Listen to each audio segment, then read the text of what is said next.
लेखक हरिशंकर परसाई जी कहते हैं कि प्रेमचंद जी के दाहिने पांव का जूता ठीक है।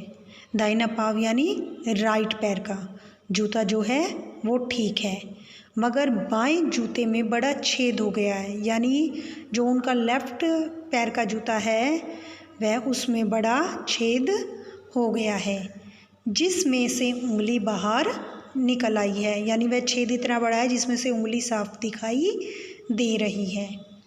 मेरी दृष्टि इस जूते पर अटक गई है। हरिशंकर परसाई जी कहते हैं कि मेरी नज़र जो है वह इस जूते पर अटक गई है। क्यों?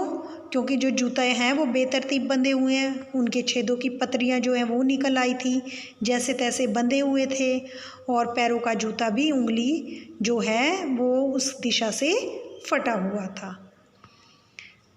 सोचता हूँ फ़ोटो खिंचाने की अगर यह पोशाक है तो पहनने की कैसी होगी, यहाँ पर प्रश्न कर रहा है।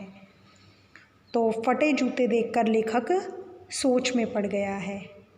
वह सोचने लगा कि अगर फ़ोटो खिंचाते समय प्रेमचंद की यह दुर्दशा है तो वास्तविक जीवन में उसका क्या हाल होगा। फिर मन में विचार आया कि प्रेमचंद जी का जो जीवन है वह दोगला नहीं है। नहीं, इस आदमी की अलग अलग पोशाकें नहीं होंगी। इसमें पोशाकें बदलने का जो है वह गुण नहीं है।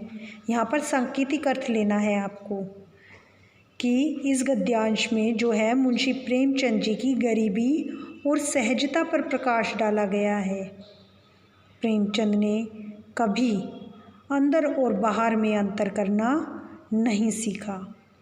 वे जिस प्रकार का सरल जीवन जीते थे उसी प्रकार दिखाई भी देते थे।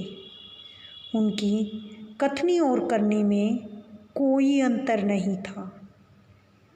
यह जैसा है वैसा ही फ़ोटो में खिंच जाता है। यानी जो पोशाकें बदलने का गुण है, जो ऊपरी दिखावे का गुण है, वो प्रेमचंद जी में नहीं है। पोशाकें बदलने के गुण का आशय है अवसर के अनुसार भिन्न रूप अपना लेना। कपड़े बदलने से मीनिंग नहीं है यहाँ पर। अवसर के अनुसार भिन्न रूप अपना लेना, स्वयं को अवसर के अनुसार प्रस्तुत करना, अपनी छवि को विभिन्न अवसरों पर भिन्न रूप में रखना। यही जो है गुण जो थे, जो कि प्रेमचंद जी के लिए अवगुण थे। वे प्रेमचंद जी में ऐसे गुण नहीं थे। पोशाकें बदलने का गुण प्रेमचंद जी में नहीं था।